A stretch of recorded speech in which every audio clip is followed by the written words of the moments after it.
Hello विद्यार्थी, मैं channel Sunoj classes में आपका स्वागत है। तो मेरा आज का क्लास है प्रश्नावली 3.2 से। ठीक है, तो यहाँ पे देखिए क्वेश्चन नंबर फर्स्ट।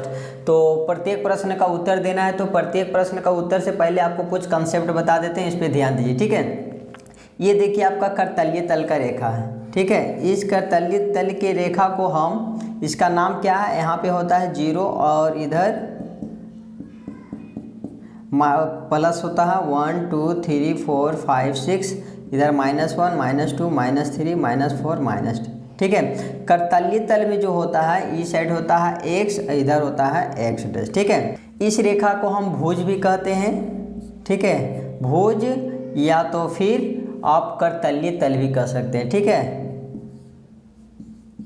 करतलीय तल, इस रेखा का नाम क्या है, इस रेखा का नाम है भुज भी कह सकते हैं और करतलीय तल। ठीक है, तो भुज या करतलीय तल की रेखा का नाम क्या है, x अक्ष,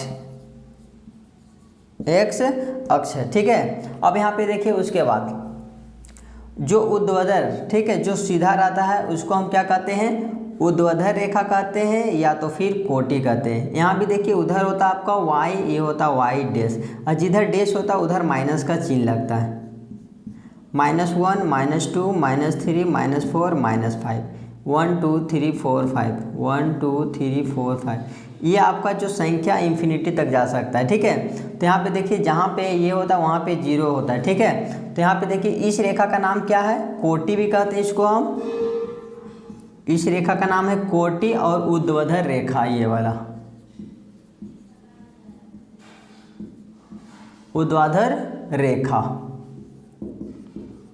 ठीक है, y अक्ष का रहता है अक्ष, जो y अक्ष का रहता है उसको हम क्या कहते हैं, कोटि और ऊर्ध्वाधर रेखा भी कहते हैं। ठीक है, उसके बाद आता है मूल बिंदु।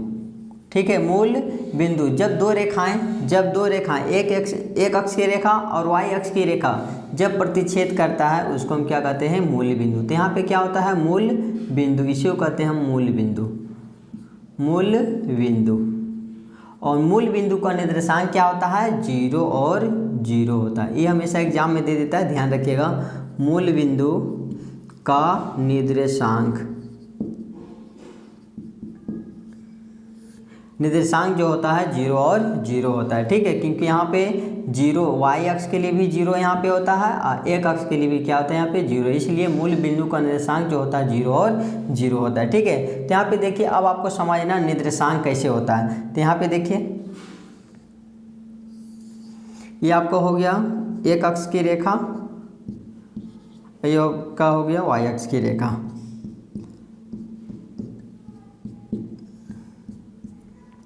ये आपका हो गया भुज और ये आपका हो गया कोटि का रेखा। ठीक है, भुज और कोटि से मिलने वाला बिंदु, ठीक है, उसी को क्या कहते हैं हम, निर्देशांक। जैसे यहाँ पे हो गया -1 -2 -3 1 2 3, यहाँ पे -1 -2 -3, यहाँ पे 1 2 3। तो यहाँ भुज और कोटि से मिलने वाला बिंदु को क्या कहते हैं हम, निर्देशांक कहते हैं। ये आपका हो गया कोटि का, ये आपका हो गया भुज का, इसका जो मिलेगा बिंदु, इसी बिंदु को क्या कहते हैं हम, निर्देशांक कहते हैं। ठीक है,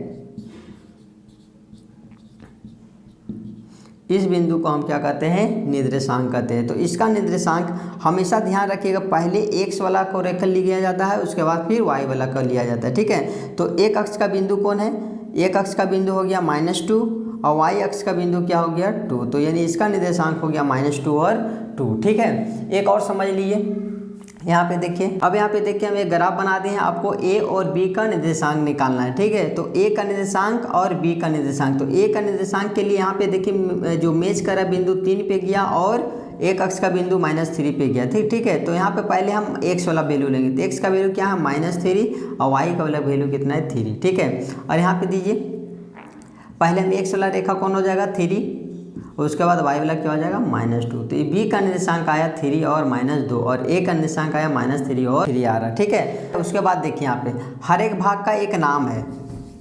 उसके बाद यहाँ पे ध्यान दीजिएगा, इस भाग को हम कहते हैं प्रथम चतुर्थांश, इसको कहते हैं हम द्वितीय चतुर्थांश, इसको कहते हैं हम तृतीय चतुर्थांश, इसके कहते हैं हम चौथा चतुर्थांश। ठीक है, चतुर्थांश। ठीक है, प्रथम चतुर्थांश, दूसरा चतुर्थांश, तीसरा चतुर्थांश और चौथा चतुर्थांश। ठीक है, अब यहाँ पे देखिए हर एक चतुर्थांश को समझिए। पहला चतुर्थांश में देखिए पहले x वाला रेखा है, ये x डैश, इधर x, यहाँ पे y और यहाँ पे हो गया आपका y डैश। तो यहाँ देखिए पहला चतुर्थांश में ये वाला पहले किसका वैल्यू हो जाता है, पहले x का होता है। तो x में क्या है, x में क्या है, सब प्लस में है और y में भी सब क्या है, प्लस में, इसीलिए क्या हो गया, प्लस प्लस। तो प्लस और प्लस किस चतुर्थांश में है, तो प्रथम चतुर्थांश में। उसके बाद फिर देखिए यहाँ पे पहले x वाला लेंगे, ठीक है। अगर प्लस और माइनस लिए तो ये गलत हो जाएगा, ठीक है। यहाँ पे आपको ध्यान देना पहले माइनस वाला, क्योंकि एक अक्ष वाला पहले होता है, पहले x का होता है फिर y का होता है। तो x में पहले क्या है, माइनस, और y में क्या है, प्लस। तो माइनस और प्लस किस चतुर्थांश में है, माइनस और प्लस दूसरा चतुर्थांश में। और तीसरा चतुर्थांश में क्या हो जाएगा, माइनस में पहले क्या है, x वाला वैल्यू में माइनस और y वाला में भी क्या है, माइनस। तो माइनस माइनस किस चतुर्थांश में है, तो तीसरा चतुर्थांश में। इसमें देखिए एक अक्ष वाला लेंगे तो एक अक्ष वाला में पहले क्या हो जाएगा, प्लस, और y वाला में क्या हो जाएगा, माइनस। तो प्लस और माइनस किस चतुर्थांश में है, तो चौथा चतुर्थांश में, ठीक है। आपका कंसेप्ट यहीं तक है, आप लोग इसको स्क्रीनशॉट ले लिए। क्वेश्चन नंबर देखिए फर्स्ट से समझाते हैं। यहाँ पे देखिए क्या बोल रहा है, प्रथम में करतलीय तल में किसी बिंदु की स्थिति निर्धारित करने वाले क्षैतिज और ऊर्ध्वाधर रेखा के क्या नाम है, ठीक है। यानी इस रेखा का क्या नाम बताएं आपको, एक अक्ष, और इस रेखा क्या नाम आप बताएं आपको, वाई अक्ष। तो खाली लिख देना है एक अक्ष और वाई अक्ष, ठीक है।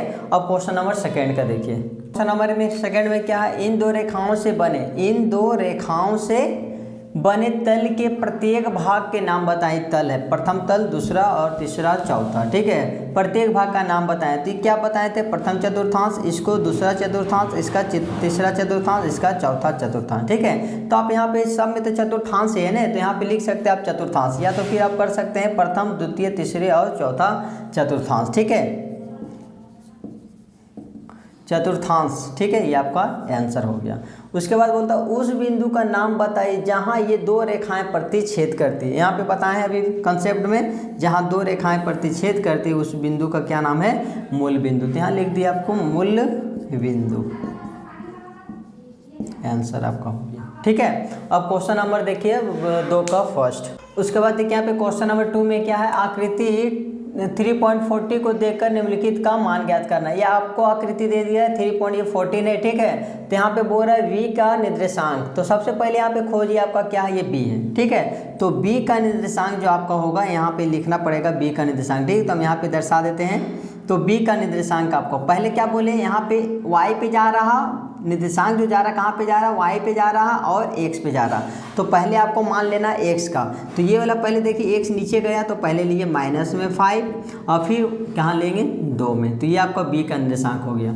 उसके बाद ये हो गया, आप यहाँ आंसर डाल दीजिए -5 और 2 आंसर, ठीक है। उसके बाद c के निर्देशांक। तो आपका c का पहले खोजिए, आपका c कहाँ, यहाँ पे है, ठीक है। यहाँ पे आपका हो गया c। तो c का निर्देशांक x पे गया और y पे गया, ठीक है। तो इसका लिए जो निर्देशांक होगा, पहले आप x वाला रेखा, तो ये तो आपका हो गया y वाला रेखा और ये आपका हो गया x वाला। तो पहले क्या लेंगे हम 5 और कोमा -5, माइनस में 5। तो यहाँ c का निर्देशांक क्या हो जाएगा, 5 कोमा -5, यही आपका आंसर हो गया, ठीक है। उसके बाद यहाँ पे देखिए निर्देशांक -3 और -5 के द्वारा पहचाना गया बिंदु अभी कौन सा होगा, ठीक है। तो पहले माइनस में x लिए, x का वैल्यू माइनस में, x का वैल्यू माइनस में, क्योंकि 3 भी होता है और माइनस में होता है x का रेखा।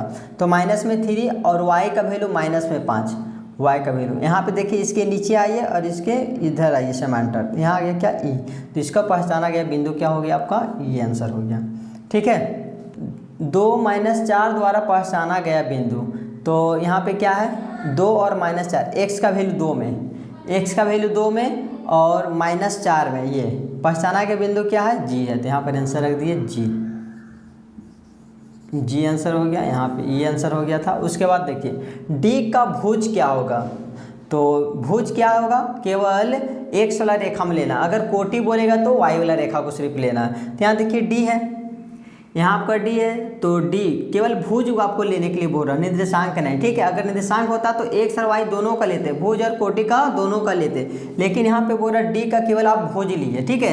तो d का भुज केवल क्या हो जाएगा, 6। अगर कोटि बोलता तो 2 हो जाता, ठीक है। और निर्देशांक बोलता तो 6 और 2, केवल भुज बोल रहा तो d का भुज हो जाएगा 6 आंसर, ठीक है।